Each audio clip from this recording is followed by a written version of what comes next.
El Foro de la Historia.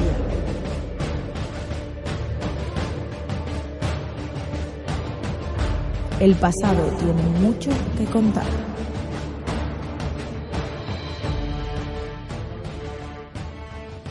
Bienvenidos y bienvenidas a Foro de la Historia. Hoy estamos aquí un día más para, pues hablar con Mario Escobar. Además ya le hemos hecho varias entrevistas, probablemente a muchos de nuestros oyentes ya no les es, digamos, un autor nuevo dentro de lo que es el Foro de la Historia. Ya sabéis que es licenciado en Historia y diplomado en Estudios Avanzados en Historia Moderna. Y bueno, pues hoy justo venimos a hablar de pues ese final de la Edad Media, principio de la Edad Moderna, ¿no?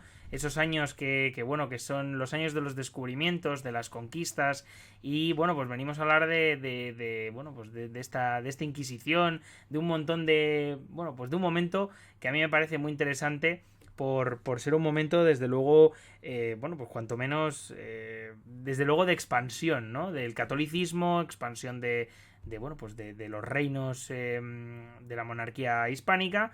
Y bueno, pues oye, ¿qué tal estás, Mario? Pues un gran placer estar contigo, como dice Javier, para hablar de este tema que es apasionante, ¿no? Es ese momento en que parece que la historia se concentra y pasan mil cosas, ¿no? Yo creo que pues todos los oyentes lo van a disfrutar un montón. Bueno, si nos ponemos a pensarlo, al final esa época, que es una época muy dinámica, es como la que estamos viviendo ahora, ¿no?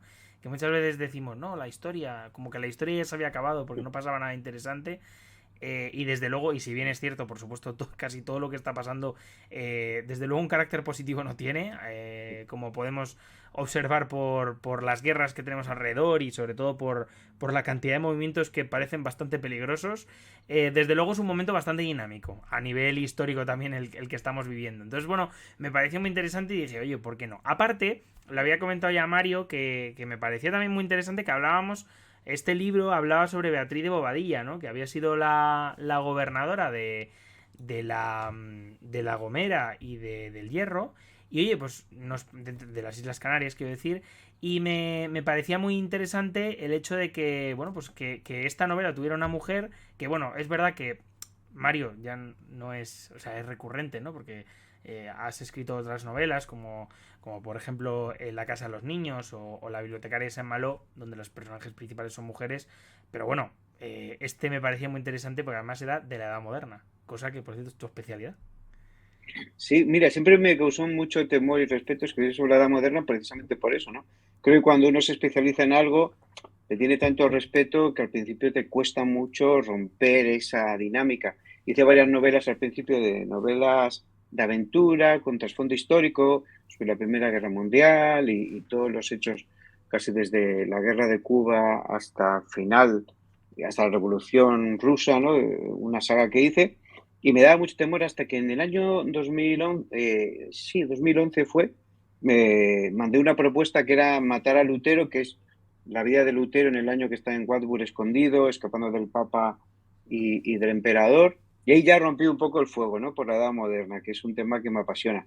Y había escrito alguna cosa más sobre, por ejemplo, la conquista, que es muy interesante también, del Pacífico por parte de los españoles y islas, pues, bueno, además de las Filipinas, que son las más famosas, las Carolinas, las Islas Salomón. Y claro, llegar a este personaje fue una aventura. Estaba leyendo una novela, Cabeza de Vaca, una novela de Ediciones B que ha tenido mucho éxito, y cuando llega a la parte de Canarias, ¡pum!, pues habla sobre esta mujer, ¿no? Y de ahí me surgió la idea y a partir de ese momento dije, es una historia increíble, creo que a los lectores le va a encantar, porque oculta y tiene en sí mismo todos los misterios de una buena historia, ¿no? Un personaje con muchas caras, unos personajes principales conocidísimos, que ahora hablaremos de ellos, una trama increíble que a veces parece casi de película, ¿no? Más que real y al mismo tiempo, como dices tu momento apasionante. Decía, ¿no?, el filósofo que había que tener miedo de momentos históricos interesantes, ¿no? Porque claro, para que sea interesante tiene que haber guerras, desgracias naturales, mm, giros políticos muy bruscos, ¿no? Y esa época fue así, ¿no? Una época muy emocionante.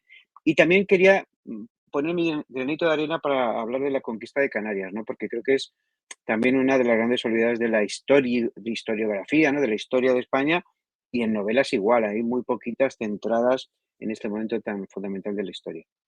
Además, una conquista de Canarias que sin duda alguna es una conquista larga, una conquista cruenta, ¿no? Porque hay un montón de batallas. Los guanches, el pueblo originario de las Islas Canarias, es un pueblo que, bueno, ante la conquista de los españoles no es pasivo, o sea, quiere decir que es que se revuelve y tardan años, décadas en conquistar las Islas Canarias. O sea, no os penséis, a los oyentes, quiero decir, no os penséis que fue una cosa fácil, ¿no? Y entonces, bueno, en ese contexto está esta historia que a mí me pareció muy interesante por dos razones, porque escribe sobre, o sea, describe la situación de una mujer en la corte castellana de esos, bueno, pues de esos años finales del siglo XV, y luego por otra parte también porque nos engloba en una época donde aparecen, vamos, unos cuantos personajes muy interesantes, como son Fernando el Católico, Isabel y también Colón, que son Ujú. personajes que tienen un papel mm, a desarrollar en la novela.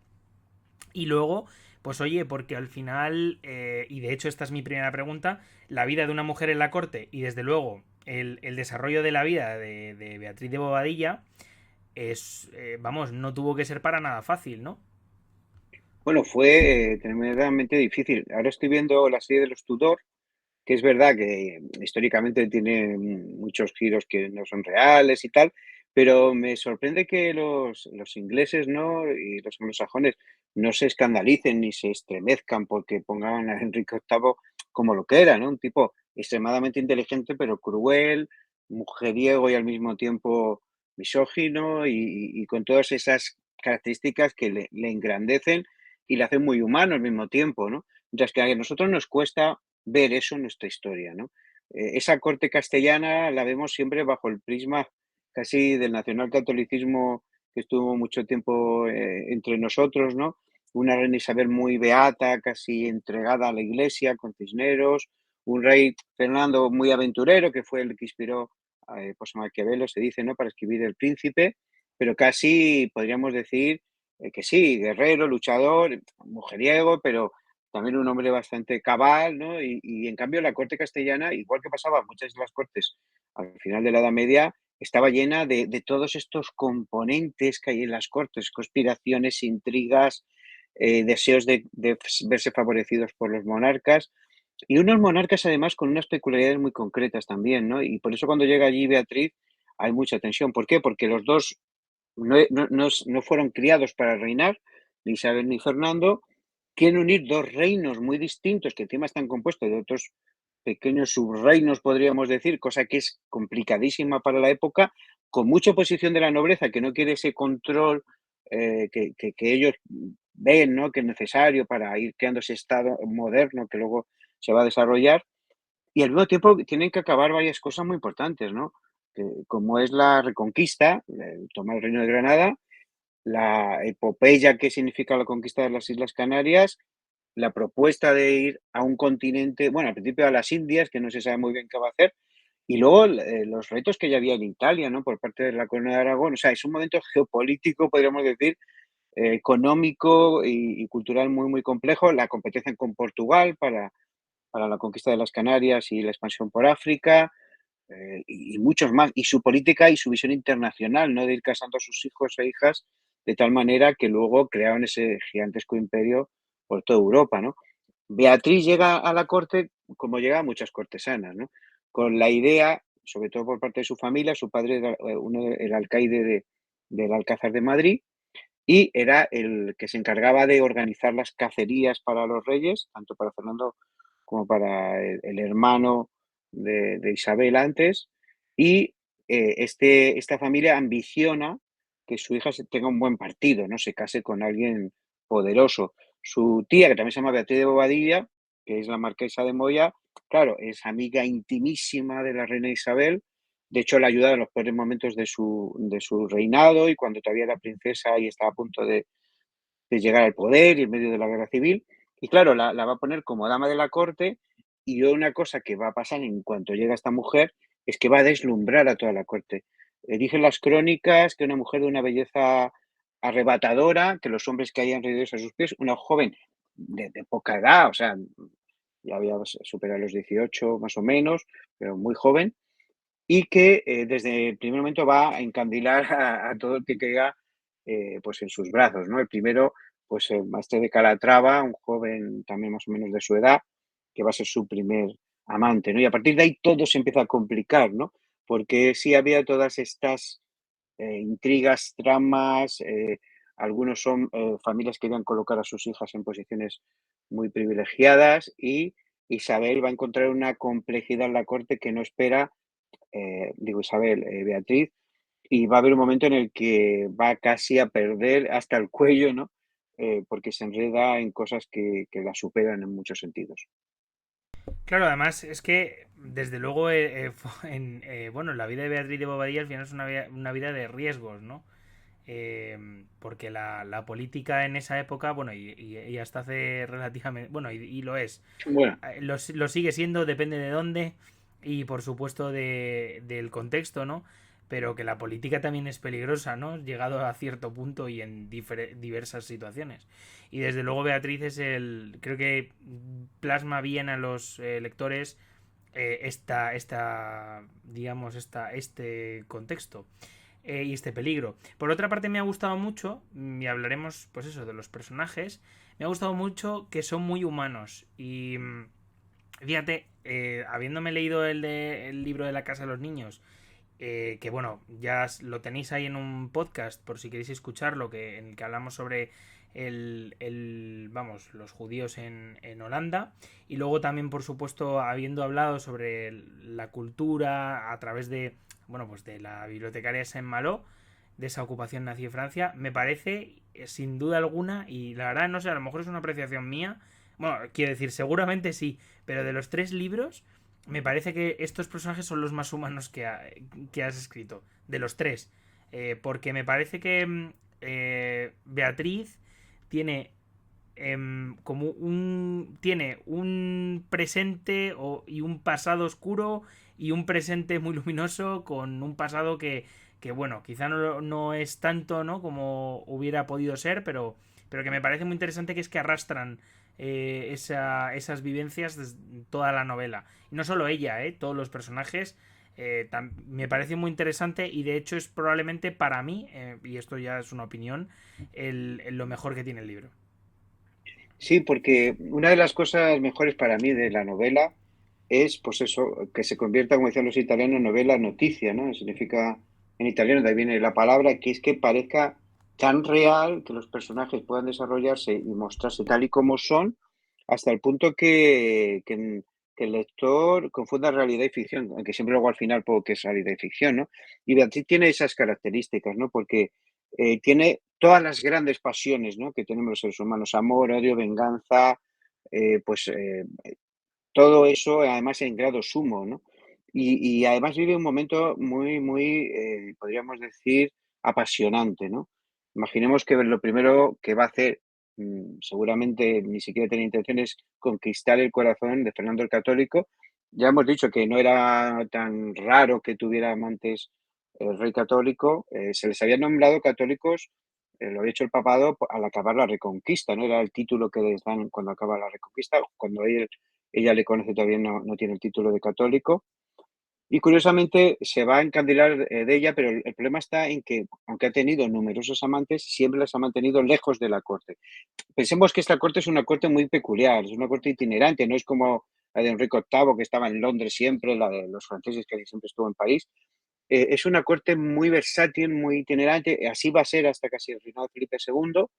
Y esta corte, claro, tiene que mover todo ese operativo administrativo de todos estos cortesanos que van adulando al rey, pero también sirviéndolo en cierto sentido, y va a estar moviéndose por todo el sur de la península, cerca de Granada cuando la están asediando, Sevilla, Córdoba, y Beatriz, como dama de Isabel, es una de las personas más cercanas a la reina, y cuando la reina se entera que es amante de su marido, entra en cólera, ¿no? Quiere deshacerse de ella de alguna manera, y lo único que le impide, como bien decías tú, acabar de una manera muy sucinta, que era lo que hacían en la época, ¿no? El envenenamiento estaba a la orden del día y era muy común, y parece ser que la reina Isabel tenía alguna experiencia en ese terreno, Lo que le impide hacerlo es su amiga, ¿no?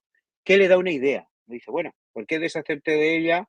Mandémosla casi al exilio más lejano que podía imaginarse en aquella época, que es a esas Islas Canarias que están a medio conquistar, que son muy salvajes todavía y muy peligrosas, con un tipo que también es muy humano, Hernán Peraza, el joven, que es un hombre para mí también apasionante, ¿no? Porque muy oscuro, pero al mismo tiempo que refleja esas ambiciones, ese tipo de persona sin escrúpulos, capaz de hacer cualquier cosa por conseguir sus objetivos, y que ya es el gobernador y el señor de La Gomera y del Hierro por herencia de su abuelo, y su familia se ha ido encargando de ir poco a poco conquistando las islas, aunque aún quedan las más importantes, la de Gran Canaria y Tenerife, ¿no?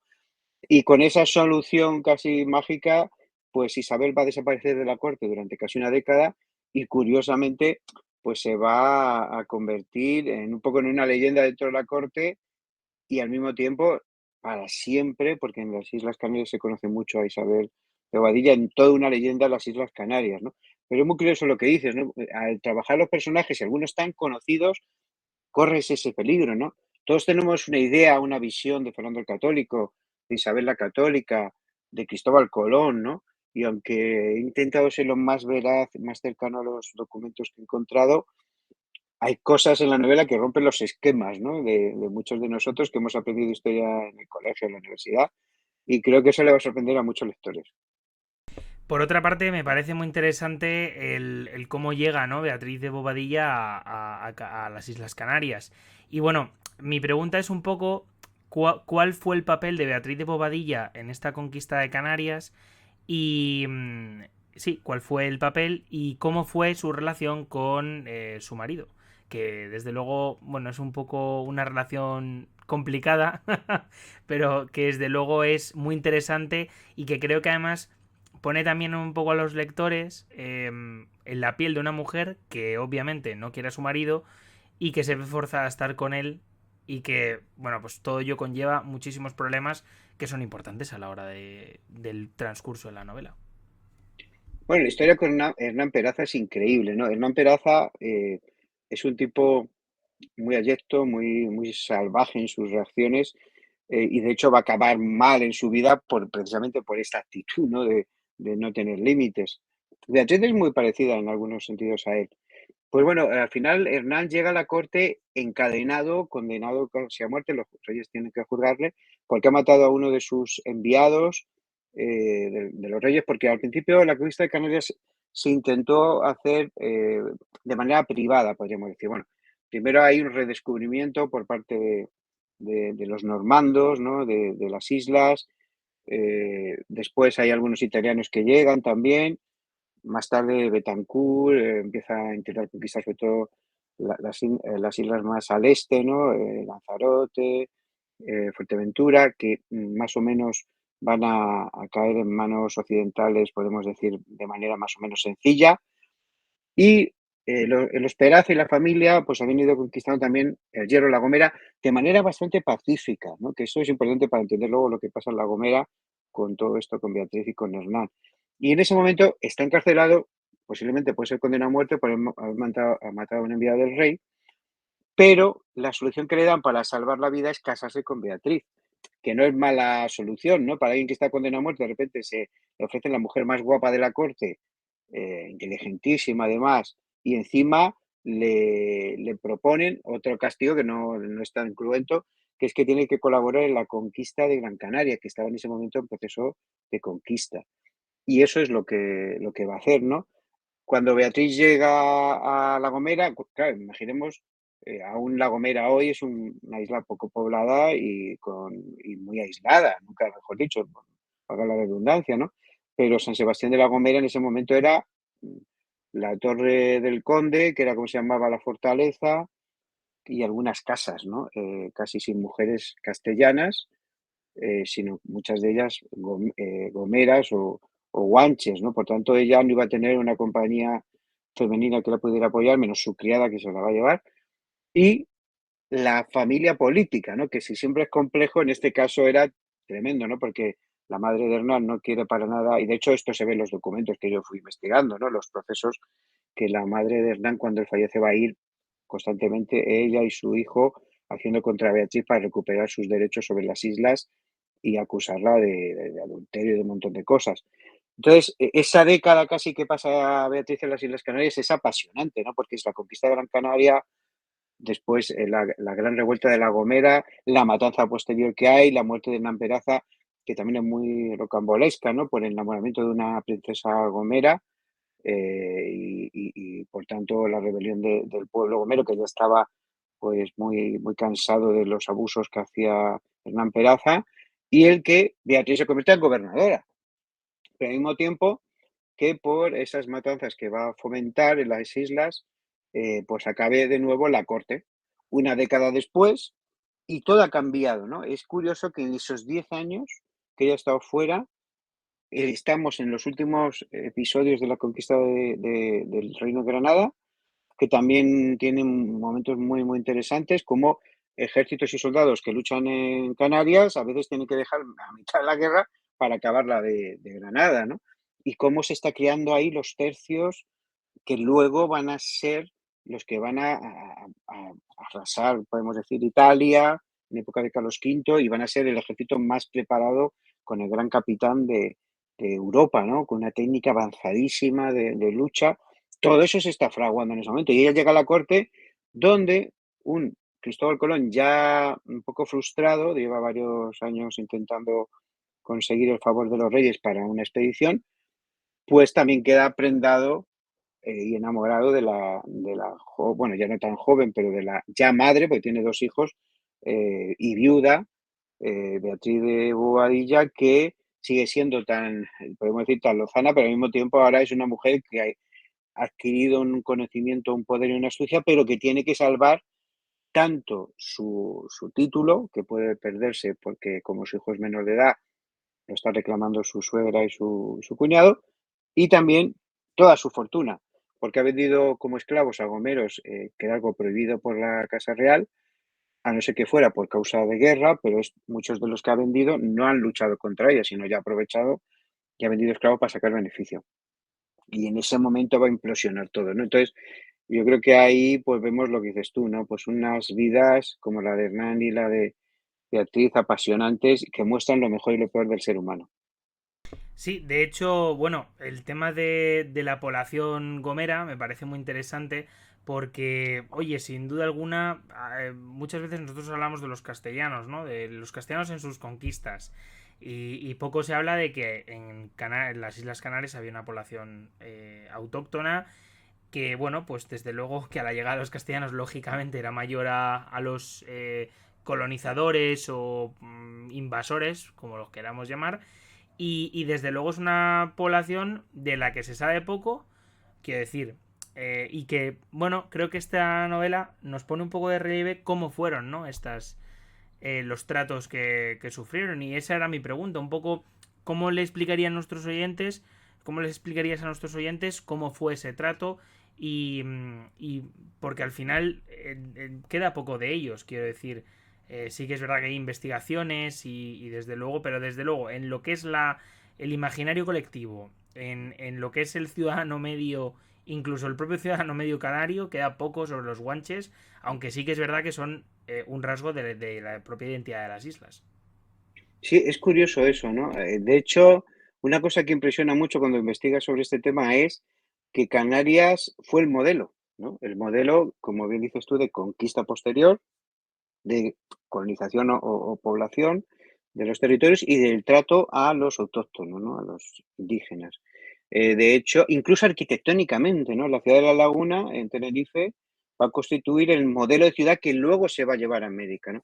A veces pensamos erróneamente, porque ya digo, la conquista de las islas ha dejado en los libros de historia, incluso en la enseñanza, muy de lado, incluso no se da, que cuando ya Colón llega a América, las islas están totalmente conquistadas, y no, cuando Colón hace su primera escala en La Gomera, que también lo hace por lo que lo hace, con esta intención de ver a su amante Beatriz, todavía queda por conquistar Tenerife y Gran Canaria. Y entonces vemos que fue un proceso lentísimo, duró casi 100 años, y a pesar de que los reyes ya hacen con los canarios o los guanches, lo que hicieron posteriormente con las poblaciones que van encontrando en América, que es darles estatus de súbditos y, por tanto, derechos, por ser súbditos de los reyes, esos derechos muchas veces van a ser pisoteados. ¿Por qué? Por lo de siempre. Una cosa es la lejanía, difícil, y luego es difícil que estas comunidades se puedan defender a sí mismas de cualquier abuso, pero entre las leyes que se van a promulgar a favor de los gomeros y de todos los guanches, está la prohibición de esclavizarlos. Luego también se anima y se casi ordena su cristianización, que ya estaba en parte, ¿no? Porque a pesar de su aislamiento, durante siglos habían llegado algunos misioneros y algunos guanches eran ya cristianos, no todos, pero algunos. Y por tanto también el que se mantengan algunos derechos de las tierras y que se intente conquistar por la paz, ¿no? De hecho, por ejemplo, la manera de conquistar La Gomera es respetar su status quo. No había un gobierno de cada isla, sino de pequeños caciques, podemos decir, que gobernaban pequeñas poblaciones que se dedicaban fundamentalmente a la pesca y cuidado de ganado, sobre todo cabras, y no sé si algún cordero, y cultivos muy rudimentarios. Por tanto, eran poblaciones relativamente pobres, pero que supuestamente había que respetar. Todo esto va a ser incumplido sistemáticamente, no solo en La Gomera, que es uno de los casos más conocidos, ¿no? Porque es la gran matanza que se produce tras el asesinato de Hernán Peraza y el asedio que hay a la Torre del Conde en la capital de La Gomera, y luego la llegada de las tropas desde Gran Canaria que van a aplastar esa rebelión, pero que no solo van a conformarse con aplastarla, sino van a esclavizar a gran parte de la población. Esto se va a hacer también con la conquista de Tenerife y de lo que quedaba, de la parte que quedaba de Gran Canaria, ¿no? La conquista de Tenerife yo creo que es la más cruenta de todas. Son los guanches que más resistieron la llegada de los peninsulares, de los castellanos, porque no eran todos castellanos, ¿no? Otra cosa que choca mucho cuando investigas es que había muchos vascos, ¿no? Sobre todo en la conquista de las islas, que también los va a haber luego en la conquista de América, a pesar de que supuestamente solo pueden ir castellanos, y la conquista es una verdadera guerra, en algunos momentos de guerrillas, ¿no? En Tenerife especialmente por su orografía y también en algunas islas va a haber muchos asaltos, ataques, pues a las tropas peninsulares cuando se penetran por los barrancos, por las zonas estrechas, ¿no? La matanza de Acentejo y la victoria de Acentejo en el mismo sitio, con muy poco tiempo de diferencia, pues muestra esa guerra tan dura, ¿no? Que va a casi acabar con la mayoría de los guanches, ¿no? Va a haber muy pocos que sobrevivan. Casi podríamos compararlo un poco con el Caribe, ¿no? Sabemos que no pasó en todo el continente americano, pero que las islas del Caribe quedaron despobladas de sus habitantes autóctonos por dos razones fundamentales. Una fue por enfermedades, sin duda, y la otra por la sobreexplotación que hubo de estas poblaciones por los españoles al llegar, para que buscaran oro, y un pueblo que vivía casi de la subsistencia, que trabajaba solo lo necesario para comer cada día, de repente les meten con la encomienda en un trabajo eterno, ¿no? Que acaba con esa población, y por eso se repueblan con africanos, y es la primera llegada de africanos a América, ¿no? Las Canarias se van a, como está mucho más cerca, a repoblar enseguida por gente de la península, y la población guanche va a desaparecer como etnia, su idioma y su cultura, que es muy curiosa, ¿no? Porque se dice que físicamente, étnicamente eran prácticamente europeos, con algunos rasgos bereberes que habían podido llegar, pero por las crónicas que nos hablan, no había diferencias raciales notables, a pesar de estar en el continente africano, pero sí vivían como una especie de edad de piedra, en cuevas, cabañas muy rudimentarias, y no habían evolucionado o salido casi de esa edad de piedra, ¿no? Muy básica, pero toda esa cultura, junto a sus costumbres y su idioma, va a desaparecer prácticamente por completo. De hecho, el asunto de este maltrato de la población, ¿no? Y de esta conquista me parece muy interesante por uno de los puntos que has resaltado, es el hecho de que sí, que en Castilla no se podía, o sea, los reyes católicos prohibían el hecho de que se pudiera esclavizar, si no fuera por guerra, a los indígenas, ¿no? De cierto sitio, que en este caso era Canarias, pero bueno, también está luego el caso del Caribe y ya con la conquista de América pues lo mismo. Y me parece muy interesante un poco para mostrar que, bueno, a mostrar a quienes dicen, bueno, es que aquí hubo unas leyes, se intentó respetar, sí, sí, sí, la intención, la verdad es que en ese sentido era más justa de lo que con esas leyes que se hacen para proteger al indígena, para llevarlo a la fe, ¿no? Que en ese momento era, o al menos consideraban que era lo correcto, y que luego al final, claro, la teoría es una y la práctica es otra muy diferente, que yo creo que también es algo que tenemos que tener muy en cuenta, ¿no? A la hora de discutir. Además, concretamente este tema que yo ya digo que, Mario, tú sabrás muchísimo más que yo, eso estoy completamente seguro, y de hecho muchísimo más después de haber escrito este libro, pero me parece muy interesante, pero además es un tema que es muy polémico en cualquier, bueno, y en redes sociales más aún, aunque bueno, en redes sociales, ¿qué no es polémico, verdad?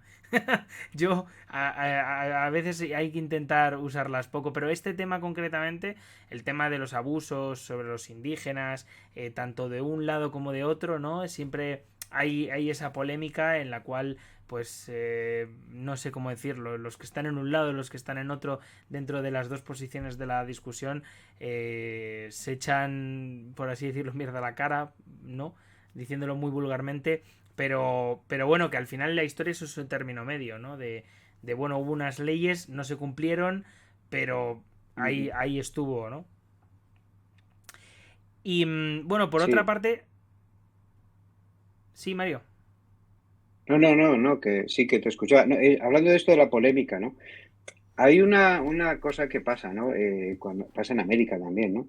Y que lo hacía mucho de los virreyes y gobernadores que había en las diferentes partes del imperio, era obedezco, acato, pero no obedezco, ¿no? Era muy difícil, como dices tú, controlar desde lejos un imperio tan vasto.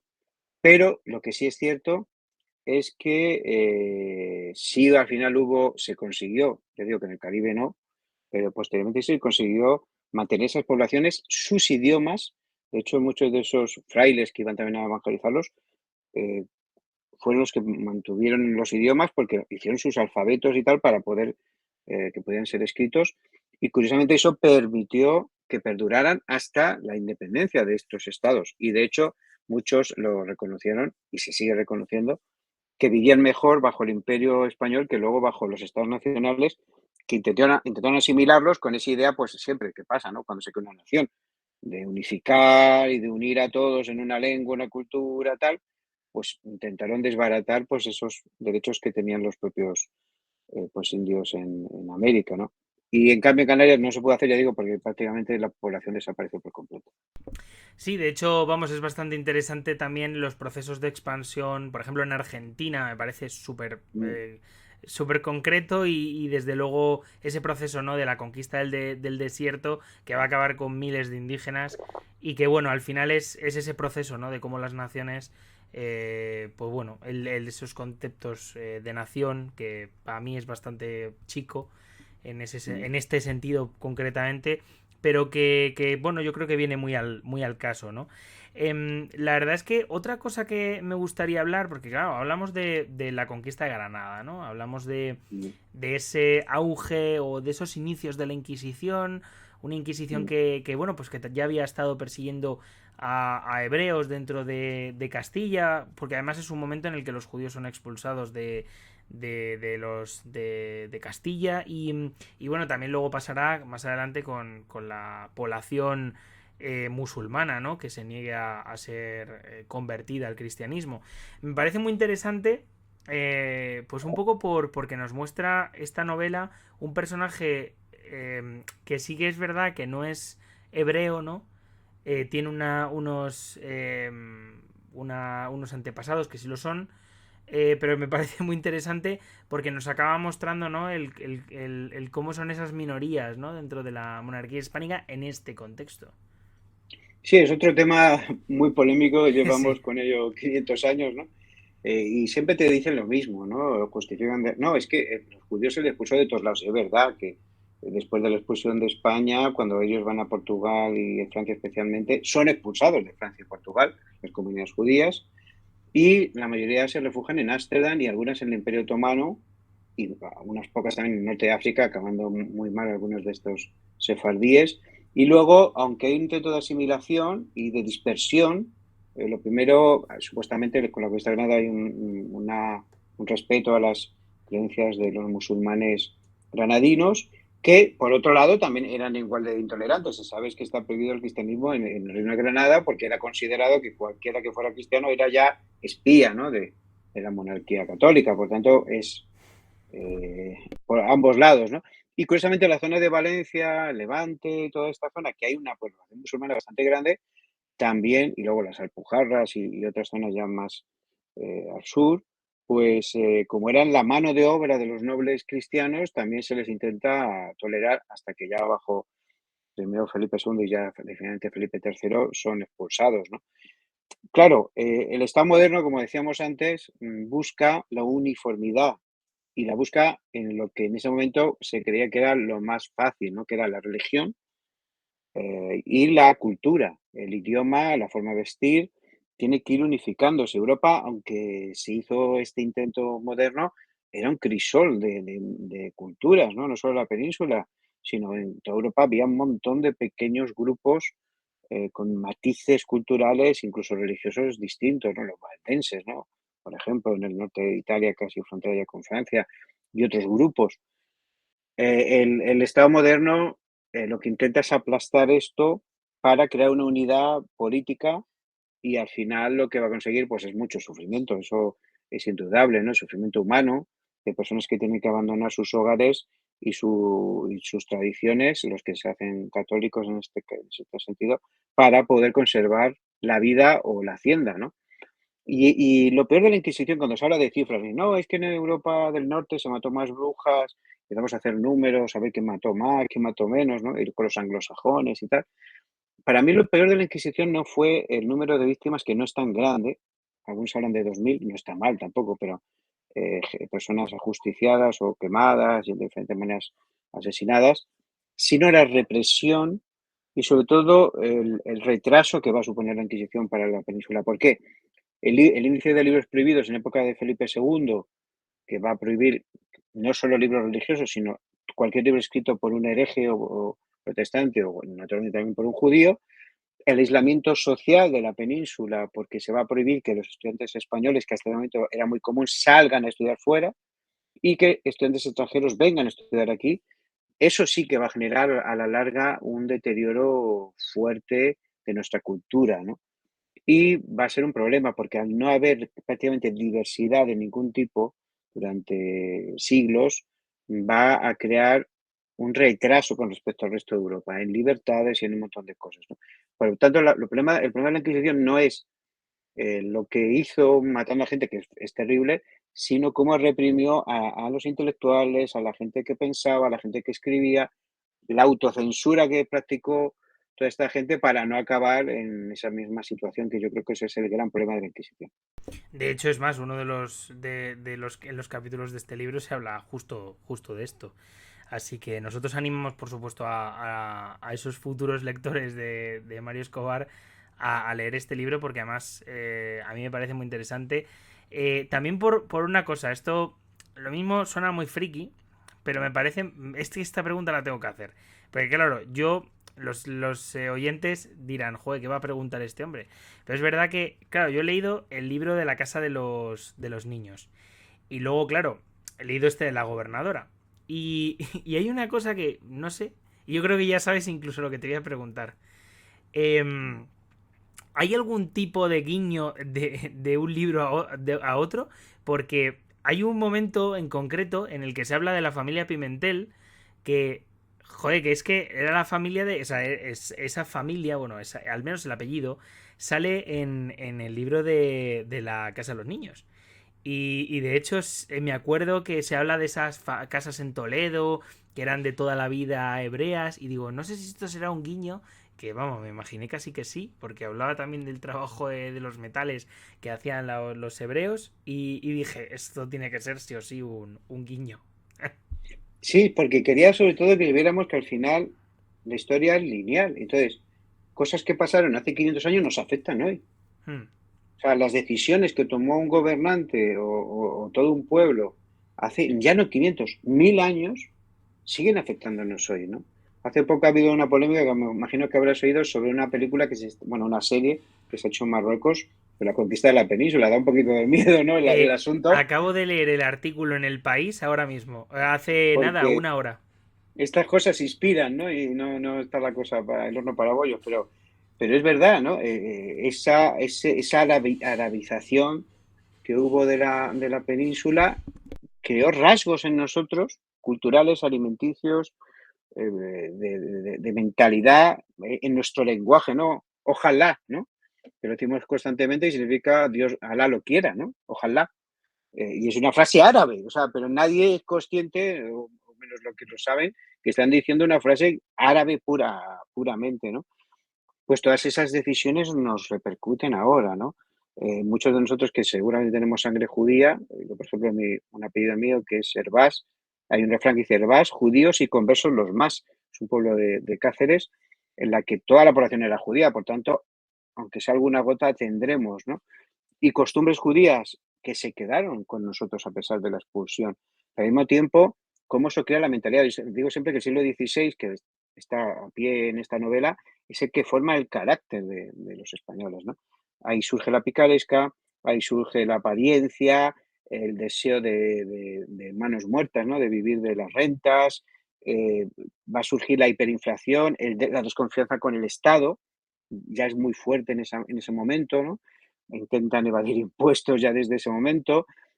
Todas esas cosas que son tan comunes ahora nacen en ese punto de la historia, ¿no? Y nos influyen. Cuando lees La Celestina, cuando lees La Falla de Tormes, te das cuenta porque surge la picaresca. Es una población empobrecida, que llega muchísimo dinero, pero va siempre a las mismas manos y luego acaba además en los banqueros alemanes y otros sitios para la conquista del imperio.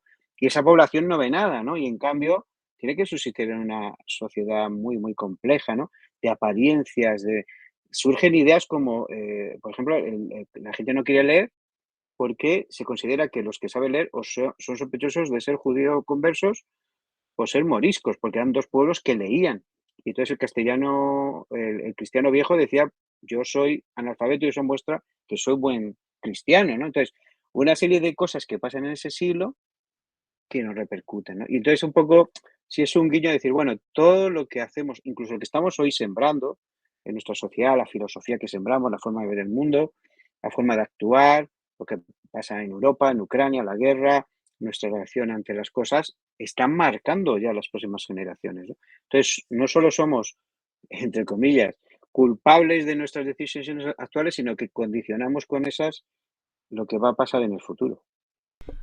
Me parece una reflexión muy actual y desde luego bastante... Vamos, que yo creo que va a dejar a los oyentes pues reflexionando acerca de ello.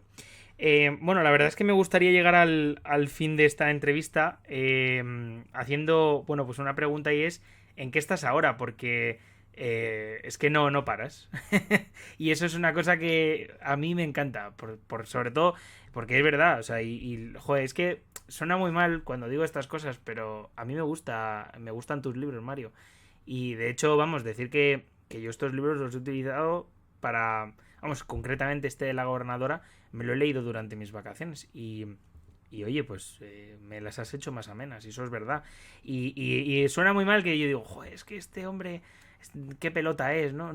O sea, al revés, soy una persona que además, nada, pero sí que es verdad que me gusta, por lo menos, cuando los demás hacen algo que está bien, que es una, en este caso, una buena obra, decirlo, ¿no? Por supuesto, aquí vamos a recomendar La Gobernadora, eso creo que es obvio desde que ha empezado el programa, pero bueno, ¿en qué andas ahora? Porque es que no paras.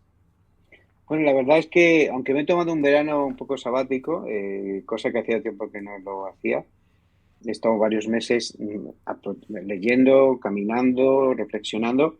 Tengo ahora un otoño muy, muy caliente, un montón de proyectos en marcha. El primero es una historia sobre Lyon, sobre Barbie, el alemán, el carnicero de Lyon, la persecución de los judíos franceses en esa zona. Y una historia muy bonita que descubrí en Le Monde, el periódico, sobre una mujer que va a dedicar su vida a buscar a 100 niños que han sido salvados de los nazis, pero que no saben su identidad, ¿no? Y es un libro que habla sobre eso, ¿no? Sobre identidad perdida, la memoria, y entonces están hecho va a estar, pues estoy en ello, y de hecho ahora hago un viaje para informarme mejor, en dos tiempos, ¿no? Casi el presente, porque se va a desarrollar en los años 90, que es cuando esta mujer empieza a investigar, y el pasado, ¿no? Lo que pasa sobre todo en el año 42 y 43 en la zona de Lyon. Ese es uno de los proyectos que ya tengo en marcha, pero luego tengo uno sobre Camilo Cienfuegos, también, que yo creo que le va a gustar mucho a los lectores. Este sale primero para Estados Unidos, pero llegará aquí, espero, que es sobre la Revolución Cubana y sobre este personaje que fue muy controvertido, mano derecha de Fidel, pero que muere misteriosamente y que creo que da mucho juego para entender un poco todo este periodo de las revoluciones en América, que parece que tiene una nueva ola, ¿no? Una segunda versión actualizada en este momento, pues un poco cómo surgen los populismos, cómo hay gente que se suba a una ola porque piensa que va a cambiar el mundo y ya ha subido la ola se da cuenta que va a apoyar simplemente una dictadura como otras que hay, ¿no? Son de los dos de los proyectos que tengo ahora mismo ya encaminados, estoy en proceso de investigación y de escritura.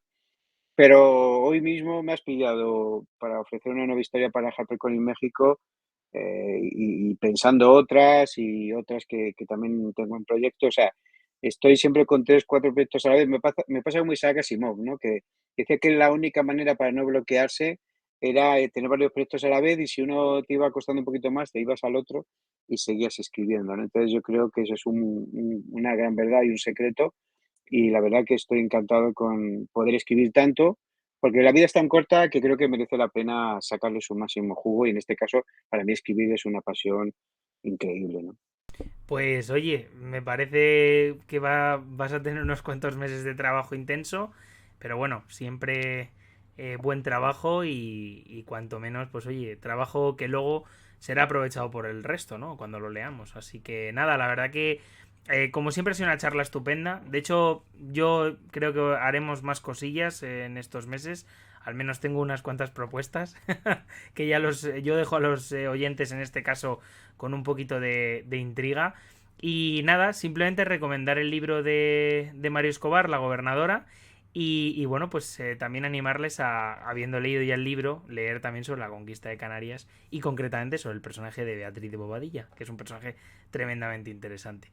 Así que nada, con esto nos despedimos. Deciros también que, pues eso, que dejaremos los links para adquirir el libro. Por supuesto también estamos en Spotify, en Evox y en otras redes sociales. Que por cierto estamos contentísimos con el apoyo que nos estáis dando. Que siempre hay que decirlo. Y nada, pues por hoy nos despedimos. Muchísimas gracias y chao.